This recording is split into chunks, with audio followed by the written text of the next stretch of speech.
Good morning, Mr. Legasov. Some believe, and some are praising the Soviets for newfound candor on this report, but there are scientists in Vienna who say they don't believe your delegation is still saying as much about Chernobyl as it knows. Are you saying as much as you know? Доброе утро. Good morning. Все, что я услышал, Everything that I've говорят правильно. heard is Мы представили correct. достаточно большой доклад We have submitted в том объеме, quite a big report в котором он нужен для специалистов. of the volume that is needed by experts. Мы постарались привести именно такой материал, We have tried to produce precisely the kind of material экспертам that would enable the experts квалифицированно обсуждать to случившееся, discuss in the proper manner, предпринятые with due нами thoroughness, меры. the measures which we have undertaken. No one in the room that night knew the shutdown button could act as a detonator. They didn't know it because it was kept from them. Comrade Legasov, you're contradicting your own testimony in Vienna. Testimony in Vienna was a lie. Hello, all of you wonderful people out there in podcast land. Welcome to another episode of Black and White Reviews. My name is Will. My name is Chuck. And we're finishing up our coverage of Chernobyl with the fourth episode titled The Happiness of All Mankind, and the fifth episode that I'm not even going to try to pronounce and butcher, but it's Ukrainian for Memory Internal. I'll try. It's Vichnaya, Pamyat. Sure. Good job. We're I'm gonna gonna pat myself on the back. We're going with that. If you speak Ukrainian or Russian, let us know if I did it right. Sure. Great. I probably butchered it. Yeah. So the fourth episode, I'll start there. It turns my stomach what happens in the fourth episode for a lot of different reasons. Not just for what they made people do, but for what they did to animals in that episode. Really turns the gut. It really turns the screw a little bit. And the thing about the fourth episode, the thing about the fourth episode, it's completely removed from the main plot of cleaning up the disaster, of everything that eventually ends up happening in court, of everything that's going on with Valeri. All of that is kind of in the background a little bit, and you're front and center on the cleanup on the roof. Cleanup. Yeah.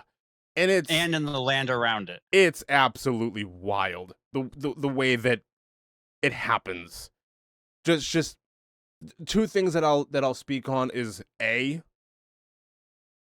how I don't know how true it is, but the fact that the Soviet Union at a point during this ran out of soldiers and they had to start getting civvies to not even volunteer, but no, you're doing this. We need men. You're doing this. You don't have a choice. Get out there and do the job. That's number one. Number two, getting volunteers kind of to go up on the roof and remove graphite and just all kinds of unreal. I believe the correct term is biorobots. Biorobots. They use the terminology biorobots. We use men. Sure, because the robots that they get from Germany doesn't work. And this is the only spoiler thing I'll get into. The robots they get from Germany doesn't work because they didn't give them the right number. They gave them the propaganda number. They didn't give them the right number of what they were dealing with. So obviously, nothing that they got was going to work. It blows my mind that they still lied. You have this massive disaster on your hands that you need to clean up. And instead of just being honest with the rest of the world, or honest with a country that's willing to help you, just tell them the truth, hey, yeah, we messed up really bad. It's this many Runken. It's this much exposure. We need a machine that's able to handle this number. No, let's lie by a magnitude of 1,000 and bring that number way down to make it look a little less severe. It'll be fine. And all while you get little comments here and there while they're talking about these robots, about how, oh, forget about the Americans. We don't trust them. They wouldn't give it to us. They're still worried about the Americans. They're still worried about us and what we're doing instead of worrying about cleaning up a disaster. It blows my mind that this is still the mentality. How many dead? You have an area of your country that you're not going to be able to live in for 1,000 years. You have to cover it in concrete. You have to clean this mess up. People are dead. People are dying. Skin is falling off of people. Babies are being born and living like for 4 days or whatever like that. You're out there killing all kinds of different like wildlife just to like try and clean this up. But no, we have to lie to Germany. We have to worry about the Americans because Russia. I can't. Yeah. I would have been, if I was in that country and I was like in a position, I would have been shot because I would have been somebody that stood up and said, this is stupid. This is absolutely retarded. We need to fix. No. And they would have shot me. I got way ahead of myself. I got excited. I'm sorry. I cannot imagine why when we cover the Stranger Things TV show, why you hate the Russian plot. I can't imagine why. That's a different story. That's just that the Russian plot in Stranger Things is just, it went on too long. It just droned on too long. If it was just the one thing in season 3, and then maybe you like go over there for like the gate that they build or whatever, I would be fine with that. But the fact that they stay over there for the entirety of season 4 and Hop is just like hanging out in a cell is like, okay, this is getting rough. Here though, it's like this is real life. This really happened, and it I don't know. I think watching it, going through season 4 and I think they went into season 4. They kind of split off for that episode, not season 4, episode 4. Mm-hmm. They split off to kind of show you what was happening outside of just these 3 people. True. Like, here's the severity of it all. It is, it's not just what's happening around Chernobyl and reactor 4. It's we're going here and disposing of pets and wildlife and people, burying them underground and covering them in concrete, as you were saying. Yeah.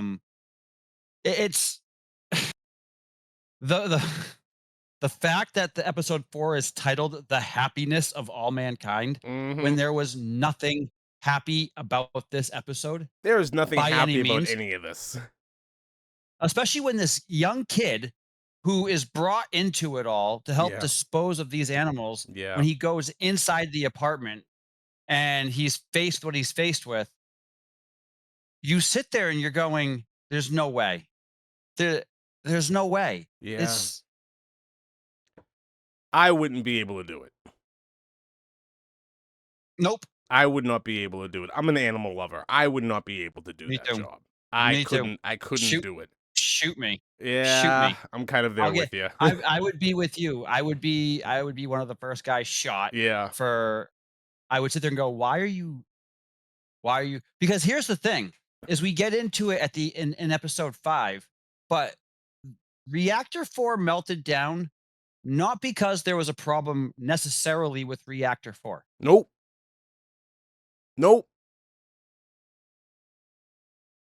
We come to find out that it was an American spy that blew it up. Yep. Sure it was. The fact what I love is at the end of episode 5 is they show you live clips. Yeah. And they give you real life information. Yes. And that there's 4,000 to 100,000 people that potentially died from this. Mm-hmm. And to this day, the Soviet Union, Russia, publicly announces that only 31 died because of Chernobyl. That blows by. We are what, 30 years past this? Yeah. And 30. And they're still kind of doing it. They're still kind of doing it. You know what though? I don't entirely blame what Russia is today. I don't entirely blame them because I have a sneaking suspicion that when the Soviet Union fell, I can't imagine how many files were just torched or shredded. Like there's probably so much history and so much that happened within the Soviet Union that is just lost to history altogether. Like Right. somebody in But I charge think was like, the Soviet Union fell, it's all over. Shred everything in that office. Get rid of all of Right. these hard drives. Burn all of these books and papers. Get rid of everything. We're never going to let anybody know the truth of what really happened during events A, B, Right. and C. Like that's just one of my suspicions. But even going back to episode 1, if Legasov never made those tapes and got them out there before he offed himself, Yeah, probably would have this never. entire Yeah, this 5-season miniseries was based off of those tapes. of course, it had to have been. Had it not been for those tapes, we would have no information on Chernobyl. 0. Well, we'd have what we were told, We would which have what we was were told. not the truth. No, not at all. Not at all. Not at all. I don't even know. But Go ahead. I was gonna say, but for this, IMDb gives this TV show. Let me see here real quick. They give it out of 10. They give it a 9.3, Which is really high. which is I really high. I And I would have to agree with it. so would I. I tend to agree with things like that. Yeah. It's a This fantastic series. I have to people who don't appreciate language in TV shows and movies, I've recommended this TV show. I've said, get past the language and watch this.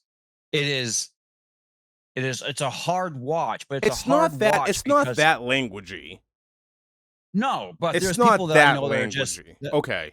there's people that I know that are even, they're more hard pressed on language than I am. Okay. But I said for this, it's worth getting past because this for 5 episodes, this is some of this for a different reason. This is up there with Stranger Things and Breaking Bad for me. Yeah. It's up there for all 3 TV shows. Completely different reasons. different reasons as to why I love it. Breaking Bad, the writing in that show, there's the storytelling from all characters involved. There's nothing like it. How they set that up from beginning to end, there's nothing like it. Stranger Things, very similar, but just how they brought everything in from the 80s, the storytelling, all of it, the graphics, the CGI, the cinematography, all of that is great. For this, it is just this is a gut punch. This is a hard hit. There was no reason to do 12 episodes. 5 was plenty. They hit home, they hit hard. They gave it to you and you get the point. Yeah. You end episode 5 breathless cuz you're like, I can't believe that just happened. Yeah. It's rough. It's not easy.